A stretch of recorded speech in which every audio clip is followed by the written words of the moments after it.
전설에 따르면 지구 사람들이 신이라고 부르는 문명과 마지막으로 접촉했을 때 대홍수가 일어났다고 합니다. 그리고 이러한 대홍수에 관한 전설은 수백 가지가 넘게 있습니다. 일부 학자들은 지난 1만 년 넘게 전해져 온 이 이야기들이 빙하계의 끝과 관련이 있다고 믿고 있습니다. 그러나 이러한 이론에는 뭔가 문제가 있습니다. 얼음이 녹으면 수위가 높아질 수 있겠지만 초기 중동 전설에 따르면 홍수는 며칠 동안이나 계속되는 폭우로 인해서 발생했다고 합니다. 세계에서 가장 유명한 심해 탐험가 중 한 명으로 알려진 로버트 벨라드는 흑해 수중 연구에 참여한 적이 있었습니다. 그는 성경적인 홍수로 여겨지는 약 7,500년 전에 치명적인 재난에 의해서 이 바다가 침수되었다는 이론을 뒷받침하는 증거를 찾고 있었습니다. 당시 그 지역에 홍수가 발생했을 것이지만 중동의 대홍수에 대한 전설은 고대 수메르인으로 거슬러 올라가며 그 대격변은 약 5,000년 전에 많은 사람들이 또 다른 종족이라고 믿고 있는 아누나키에 기인한 것입니다. 초기 세계의 여러 지역에 있는 사람들은 일련의 과거 시대, 세계의 전설이라는 공통적으로 전해져 온 역사를 가지고 있었습니다.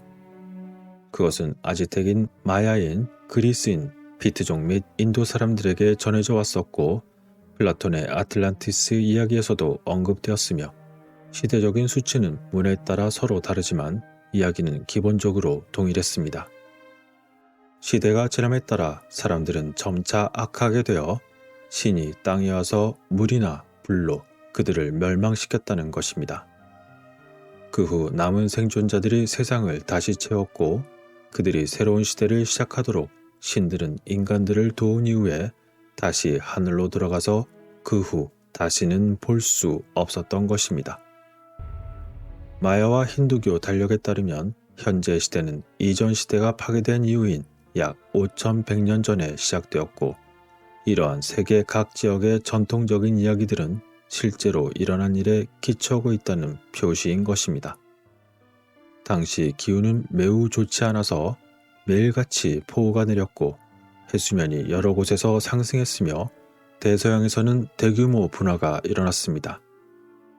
그와 동시에 전 세계 많은 사람들이 움직이면서 수백 개의 마을이 설립되었고 일부 기존 마을이 도시로 확장되었습니다.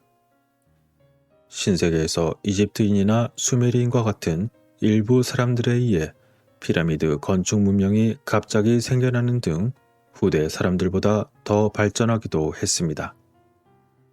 또한 많은 사람들이 대홍수를 민간인들이 자주 연관짓는 플레이아데스와 관련시켰으며 별의 신에 대한 종교의 다양한 버전이 전 세계에 생겨났고 초기 문명 사람들은 모두 뱀과 신을 서로 연결했습니다. 이 지구의 신들에 대한 종교는 그들이 이교도로 억압이 될 때까지 수천 년 동안이나 계속되었고 초기의 전통 중 일부는 최근에도 여전히 인기가 있었으며 새로운 신년들과 그것이 혼합되기도 하였습니다. 많은 하늘의 신에 대한 종교 및 전설 그리고 현재까지 이어오는 관습들이 오랜 세월 동안 있었으며 그것이 유명한 영화나 책 그리고 노래 제목과 많은 상용 제품의 이름에 이르기까지 수많은 영향을 끼치기도 하였습니다.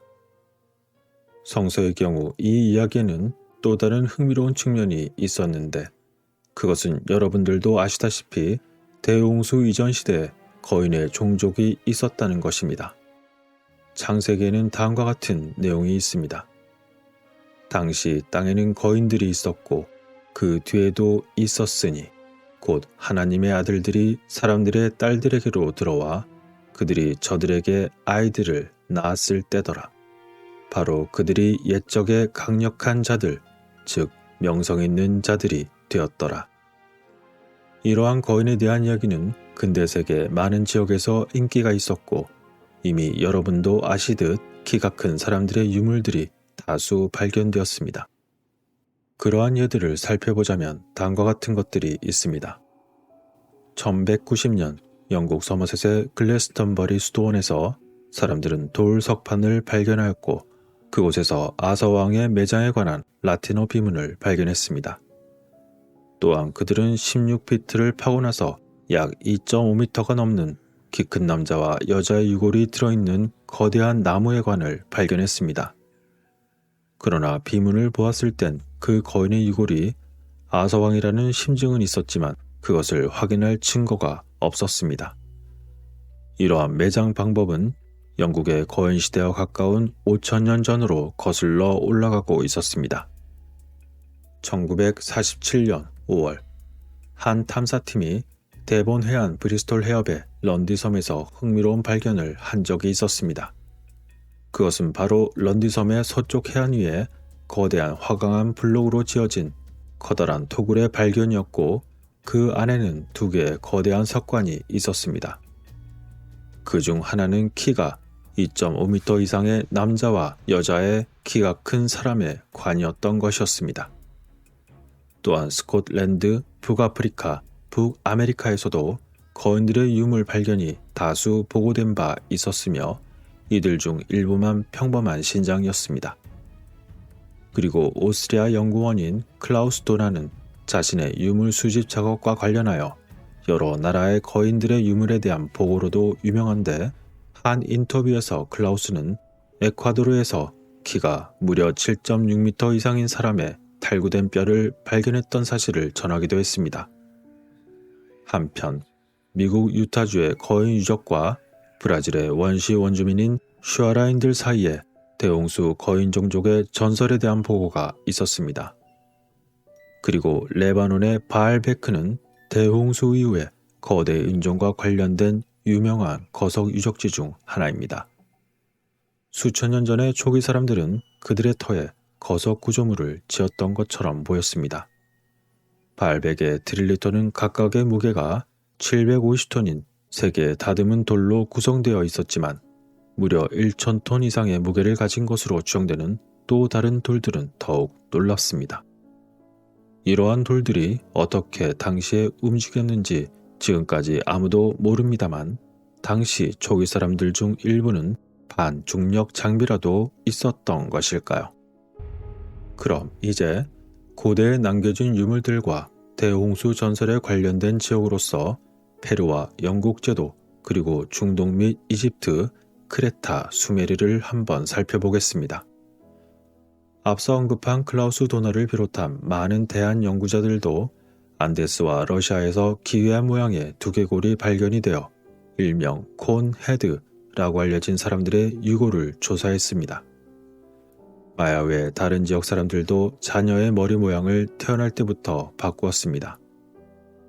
예를 들어 초기의 이 관습은 바스크어, 칼레도니아인, 스칸디나비아인, 앵글로색슨인들 사이에서 시행되었습니다. 게다가 노르망디 사람들도 17세기 초반까지 여전히 자녀들의 머리를 납작하게 했던 것으로 나타났습니다. 그리고 1928년 프랑스 브리타니의 하구에 있는 바위 표면의 고대 조각에서는 이마가 경사 가지고 수염을 가진 남자의 그림이 발견되었습니다. 바위에 새길 정도로 그림 속 남자는 그 지역 사람들의 신을 나타냈거나 초기에 많은 사람들이 하늘 사람들이라고 생각한 자들의 모습을 모방하고 있었던 것일까요? 최근 몇 년 동안 인도와 일본 해안, 카리브해와 영국 북동부의 도그르뱅크 연안에서 초기의 인간 활동 또는 정착지에 대한 놀라운 발견이 이루어졌습니다. 그리고 남아메리카 해안에서 잃어버린 문명이 발견되었으며 브로저스의 네스, 오크니 및 터키의 1만 2천년 된 퀘베클리 테페 지역에서도 발견되고 있습니다. 여러모로 클라우스 도나의 설명할 수 없는 수집품들 중에는 그것이 650만 년 된 것으로 보이는 석탄에 박힌 금속 컵과 공룡 시대 당시에 암석에서 발견된 인간 발자국도 있었습니다. 한편 고인돌로 알려진 거대 석조 구조물과 같은 것은 또 다른 신비입니다. 그것들은 여러 개의 직립으로 지지되고 있는 거대한 석판으로 구성되어 있으며 세계 각지에서 여러 시간대에 걸쳐 서로 다른 사람들이 건설했습니다. 그것들을 건축하는 관습은 상호간의 접촉에 의해서 그 관습이 확산되었을 가능성이 있습니다. 일부 연구자들 중에서도 특히 호메 교수가 브라질에서 본 것과 북아프리카의 다른 것을 비교한 것은 매우 흥미로운 것입니다. 이 모든 신비와 전설, 거인의 증거는 인간의 초기 역사가 우리가 믿고 있는 것과는 매우 다르다는 것을 나타내고 있습니다. 또한 2012년 9월 7일 영국 왕립학회 회장이었던 마틴 리스는 우리 지구에서 인간이 아닌 다른 생명체가 40년 안에 발견될 수 있다 라고 발표하기도 했습니다.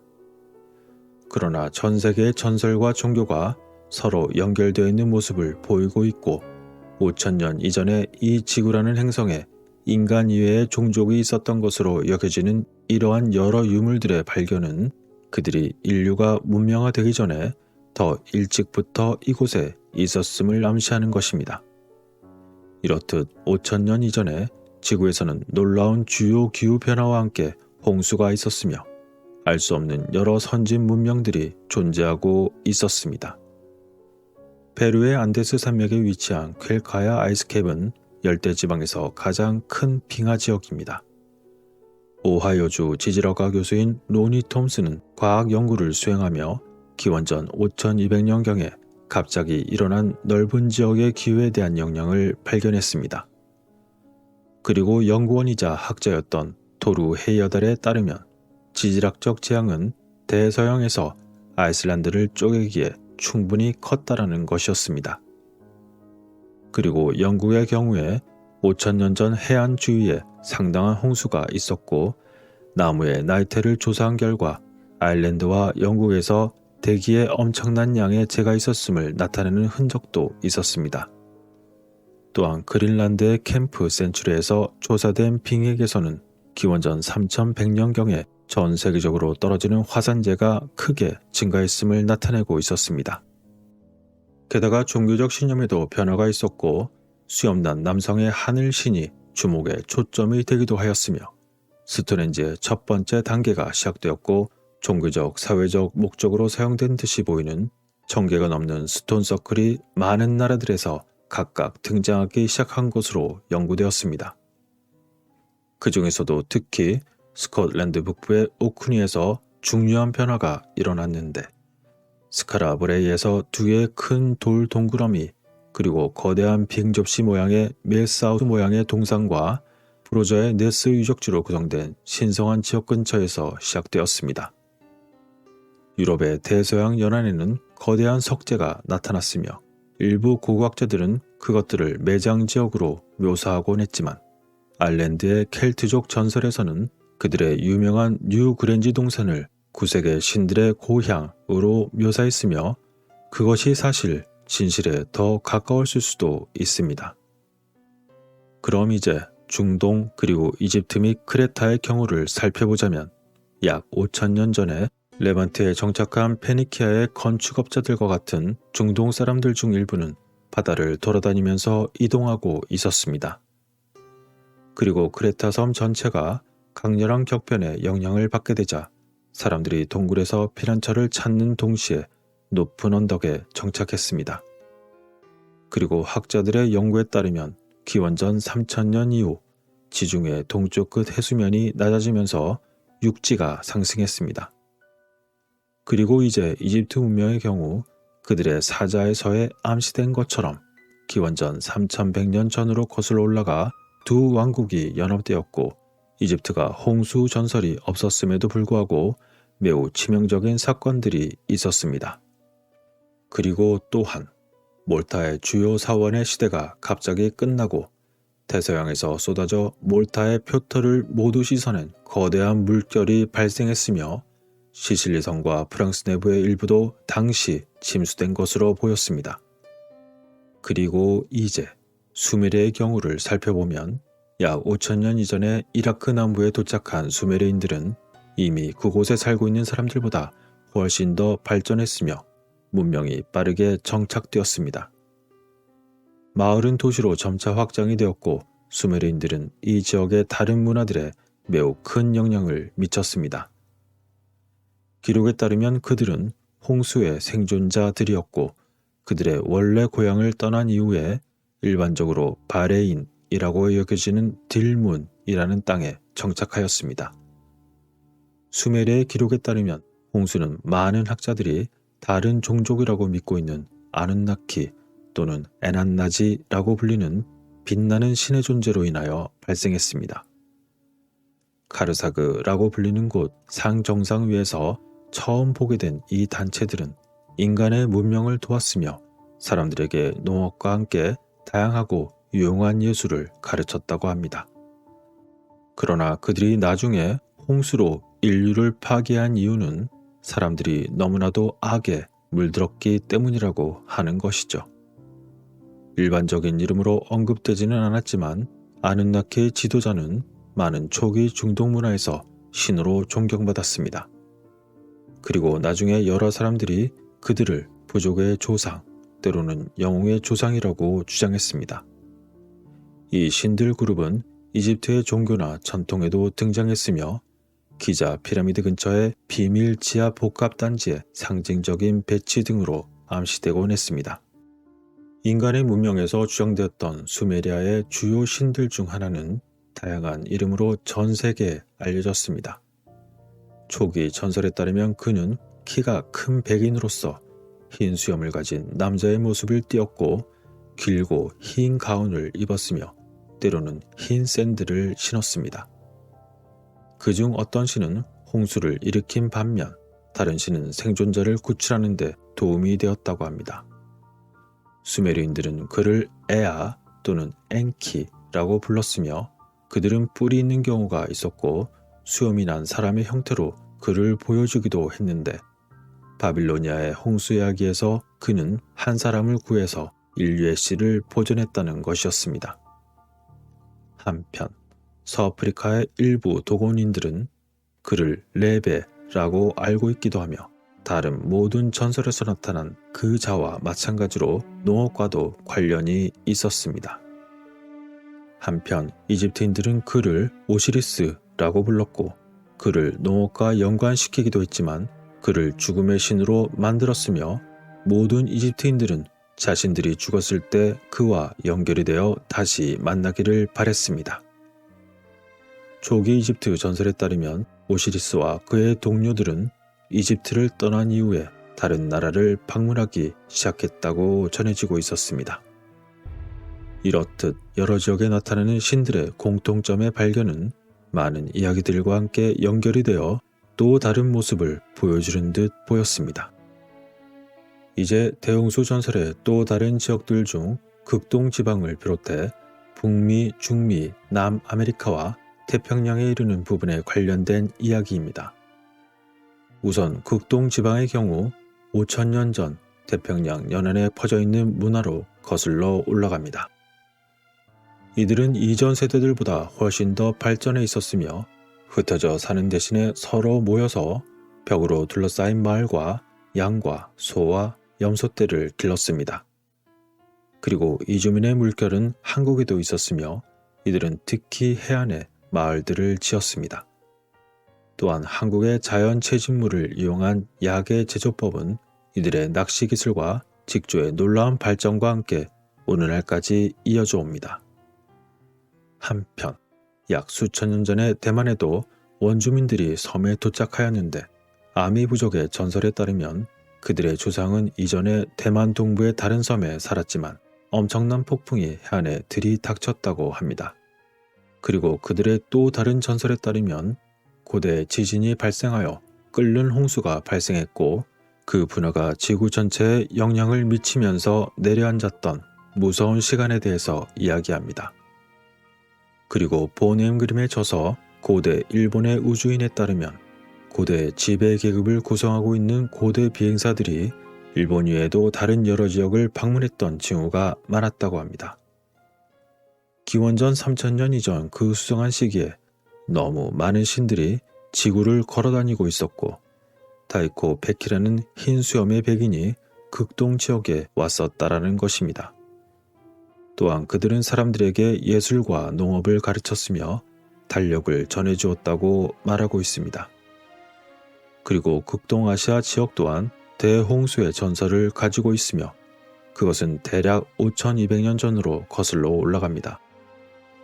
앞서 우리가 살펴보았듯이 지역마다 시간대는 약간씩 차이가 나고 있지만 전 지역에 걸쳐 대략 5000년 전으로 수많은 지역에서 초기 문화로부터 문명이 발전했고 그것들은 모두 대홍수 시대에 일어난 것입니다. 그리고 이제 인도 지역의 경우를 살펴보면 약 5000년 전 인더스강 범람원에서 현재 30만 평방마일이 넘는 지역에 고도로 발달한 문명이 생겨났고 현재 북서쪽 인도와 파키스탄이 바로 그곳입니다. 그 도시들은 벽돌과 자연의 돌들로 잘 지어져 있었고 사람들은 글을 쓰는 체계를 가지고 있었습니다. 이 사람들의 정체성과 기원은 알려지지 않았지만 기원전 3102년부터 현재에 이르는 힌두 시대인 칼리유가 시대는 그것이 시작될 당시 세계 여러 지역에서 기후변화와 홍수가 있었고 수메르인들이 남부 이라크에 도착했을 때 시작되었다는 것이었습니다. 또한 흥미로운 것은 인도 대홍수 이야기의 한 판본 중 하나인 천상의 리시들은 아누나키의 지도자로 식별될 수도 있습니다. 여기 천상의 리시에서 리시는 속세를 떠나 나무 껍질 등으로 된 옷을 입고 고행을 한 결과로서 힌두교의 진리인 아트마 지나나를 깨달아 불사의 영역에 이른 힌두교의 선인들을 일컫는 말입니다. 그들은 매우 존경받는 사람인 마누의 이야기들에 관련이 되어 있었고 또한 그 마누는 바로 성서의 노아로 일컬어지는 자로서 많은 지역에서 공통적으로 나오는 노아로 추정되고 있는 인물들 중 하나입니다. 그리고 이제 북미 및 중미의 경우를 살펴보면 북아메리카 후기 고고학의 기간은 기원전 3000년에 시작되었습니다. 그리고 이 기간 동안에 북서태평양 연안과 같은 대륙의 일부 지역에서 문화 개발 및 무역의 확대와 함께 인구도 증가했습니다.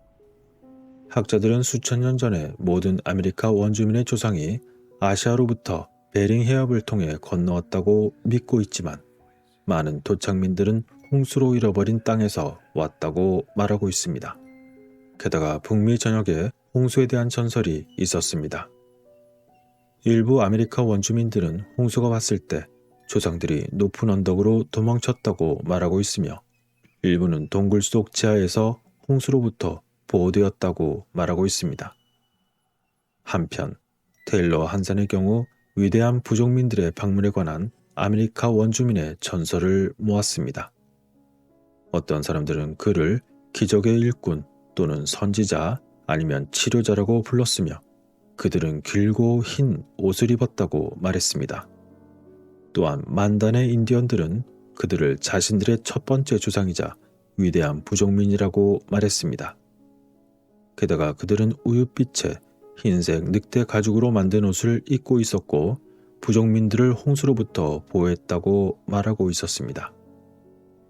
미국과 캐나다의 인디언 원주민 부족인 오지부아족은 그를 마나보자 또는 미하보라고 불렀으며 그의 눈부신 하얀 모습 때문에 그를 위대한 하얀 산토끼라고 알고 있었습니다. 마나보자는 홍수로 세상을 파괴한 초자연적인 적들도 있었지만 그는 생존자들을 보호하고 물의 재난으로부터 사람들을 벗어나게 해주었습니다. 이처럼 아누나키 지도자로 보이는 5000년 이상 된 이야기를 담은 전통과 전설은 홍수의 새로운 세계로부터 입에서 입으로 전해져 왔던 것입니다. 그들은 체로키를 포함한 일부 아메리카 원주민 전통에 깊이 관여하고 있었으며 부족의 병의의 방해 배치와 일부 종교적인 측면에도 그 영향을 미쳤습니다. 그리고 이제 카리브해와 중앙아메리카의 경우를 살펴보겠습니다. 기원전 3000년경 세계가 많은 혼란에 빠졌을 때 카리브해에서 홍수가 발생한 것으로 보였으며 그것은 일부 섬에서 홍수 전설의 원천이었을 것입니다. 볼 덤바빈에 따르면 기원전 약 3210년에서 3120년으로 거슬러 올라간 맹그로브 늪은 비밀성 근처 3m 깊이에서 찾을 수 있습니다. 그리고 몰타학자 요셉 엘룰은 다음과 같이 말합니다. 카리브해 섬에 거대했던 홍수는 카리브해 지브롤터와 정확히 반대편에 있습니다. 그리고 말발굽 모양으로 카리브해 한가운데서 파도가 집중되는 모습을 나타낸 것을 고려할 때 아주 자연스럽습니다. 따라서 카리브해 홍수는 그 시간과 일치하는 지중해 분지에서 발생한 대홍수의 영향입니다. 라고 말이죠. 그리고 한편 북아메리카 호피족은 대홍수 이후에 생겨났으며 그들 일족에 관련된 전설이 남아있었습니다. 이 이야기는 특정 동굴에 머무르는 이야기로서 마치 중미 원주민 일부 이야기들의 원산지처럼 보이기도 합니다. 이처럼 북아메리카와 중미 원주민들의 서로 관련된 이야기들은 마야 창조전설에 등장하는 이야기이기도 하며 기원전 3114년으로 거슬러 올라갑니다. 그들이 말하는 이 동굴은 치첸 이짜와 같은 일부 마야 도시에서 신성한 건축물의 형태로 표현되어 있으며 이집트 기자에 있는 비밀 지하 복합 단지에도 실질적으로 동일한 상징이 세워졌습니다. 마야는 아누나키의 지도자와 동일한 수의 일명 창조신의 그룹을 가졌으며 과테말라 서부 고지대에 키체 왕국의 신화, 역사적 서사를 다룬 말뭉치도 있습니다. 일명 포플부후라고 하는 공동체의 서 또는 사람들의 서라는 뜻의 기록에 남겨진 그들의 전통은 고대 수메르의 것과 거의 비슷해 보였습니다. 한편 중앙아메리카의 원주민들도 위대한 부족의 전통을 가지고 있었고 그는 북쪽 부족의 전설에 등장하는 것과 동일한 존재인 것처럼 보입니다. 아즈텍인들은 그를 케찰코아틀과 마야 쿠쿨칸이라고 불렀습니다. 그는 뱀신은 아니었으나 일부 학자들이 제안한 것처럼 초기 세계의 많은 자들은 이집트의 오시리스, 도곤의 레베와 같은 뱀과 관련이 있었습니다. 게다가 스페인 사람들이 멕시코에 도착했을 때 그곳 사람들은 백인인 그들을 보고 흰 수염을 가진 신이 그의 동료들과 함께 돌아왔다고 생각했으며 그러한 착각으로 인하여 그들이 가져온 병균으로 인해서 모두 죽어버렸고 그들의 찬란하게 꽃피우던 문명은 그만 끝이 나고 맙니다. 자, 이제 남아메리카로 넘어가서 브라질의 경우를 살펴보겠습니다. 브라질은 남미에서 가장 큰 국가이며 다른 여러 나라들과 국경을 접하고 있고 그들 부족 중에는 여전히 정글에 사는 사람들도 많습니다. 그리고 최근 연구자들은 그곳에서 묘적인 과거의 신비를 발견했습니다. 그것은 바로 안데스 산맥의 동쪽 근처 정글에서 위성 영상지도에 나타난 6개의 피라미드 2행이 발견되었던 것입니다. 게다가 알려지지 않은 사람들이 바다 조개로 지은 것으로 보이는 수많은 피라미드가 브라질의 남부 해안에서 발견되었습니다. 그중 가장 오래된 것은 기원전 3000년 이전에 세상이 격변했던 시대로 거슬러 올라가는 것이었습니다. 그리고 브라질의 정글에서는 또 다른 잃어버린 문명의 흔적들도 다수 발견되었습니다. 그리고 이제 콜롬비아 경우를 살펴보겠습니다. 스페인 침공전에 무이스카 연합을 형성했던 콜롬비아 알티플라노 쿤디보야센시 지역의 원주민들이었던 무이스카스는 보치카라고 불리는 자에 대한 민간 전설을 가지고 있었습니다. 그들은 그를 긴 수염을 가진 사람으로서 흐르는 듯한 긴 로브를 입고 지팡이를 가지고 다녔다고 했습니다. 그리고 다른 많은 초기 세계의 사람들과 마찬가지로 그는 갑자기 고원에 나타났으며 그가 방문했을 때 사람들에게 사냥과 농업기술 그리고 집을 짓고 마을에 사는 법을 가르쳐 주었습니다. 이러한 포치카는 엘도라도 이야기에도 등장했는데 스페인 사람들이 금을 쫓아 콜롬비아에 처음 도착했을 때 무이스카 원주민들은 그들이 보치카의 사절이라고 생각했습니다. 그러나 결국 그들도 그러한 착각으로 인해 큰 낭패를 보게 되고 말았던 것이죠.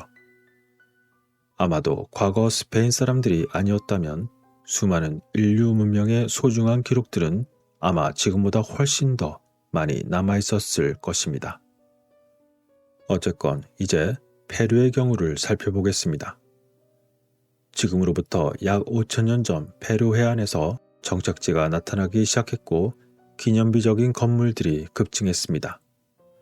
수페강 계곡과 아스페로 근처에는 농업의 초기 징후들이 있었으며 알려지지 않은 사람들이 큰 규모의 둔덕들을 지었습니다. 또한 수년에 걸쳐 페루의 여러 지역에서 여러 선진 문명이 생겨났고 그 마지막 하나는 남미에서 가장 큰 제국을 세운 잉카입니다.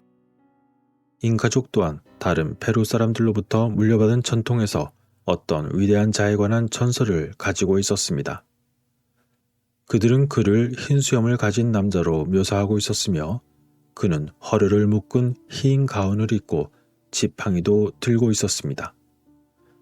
그들이 그에게 지어준 이름은 바로 비라코차였습니다. 전설에 따르면 그는 홍수로 자신이 만든 거인 종족을 파괴한 이후에 자신의 크기로 사람을 만들었다는 것입니다. 또한 다른 잉카 이야기에서 그는 어둠의 시기 이후에 나타나 자연의 풍경과 하늘을 만들기 시작했고 또한 사람들에게 생명도 주었다는 이야기였습니다. 그 어둠의 시기라는 것은 어떤 시기를 의미하는 걸까요? 자, 그러면 이번엔 태평양의 경우를 한번 살펴보겠습니다. 기원전 3000년 이전 즈음에 매우 과격한 일이 일어났으며 그로 인해 사람들이 태평양을 건너서 새로운 보금자리를 찾게 만들었습니다. 정착민들이 필리핀에 도착하기 시작했는데 그곳에서도 큰 홍수의 전통이 있었고 이민자들의 물결이 인도네시아 섬에 정착하기 시작했습니다. 그리고 그와 함께 호주에서도 특이한 일이 일어나고 있었습니다. 홍수 이후인 약 5천년 전에 외부로부터 사람들이 호주에 도착한 것으로 보였고 그 당시에 고급도구로 보이는 유물들이 전국에 걸쳐서 발견되고 있었습니다. 이러한 호주에서도 동부에 있는 원주민의 부족은 베임이라는 위대한 문명을 만들었던 하늘신의 전설을 가지고 있었습니다. 그는 나이든 사람처럼 보였고 지팡이도 가지고 다녔으며 드림타임이라고 불리는 시대에 있었습니다. 그런데 이러한 베임은 아메리카 무지개 뱀과 관련이 있었고 전설에 따르면 그는 한때 홍수를 일으켰습니다. 그럼 이번에는 하와이의 경우를 살펴보겠습니다. 하와이 사람들은 농업과 강우 그리고 다산과 관련된 신을 가졌습니다. 그들은 그를 로노라고 불렀고 흰 껍데기 옷으로 그를 대변했습니다. 18세기 영국 탐험가 캡틴 쿡은 그가 복귀하는 시점에서 하와이를 발견하게 되었고 하와이인들은 쿡을 신으로 착각했으며 사람들은 그를 매우 반갑게 환영해 주었습니다. 그러나 나중에 그가 배 수리 등의 이유로 다시 하와이로 방문했을 때 하와이 사람들이 그가 신이 아니었다는 것을 알게 되었고 그는 살해당했습니다.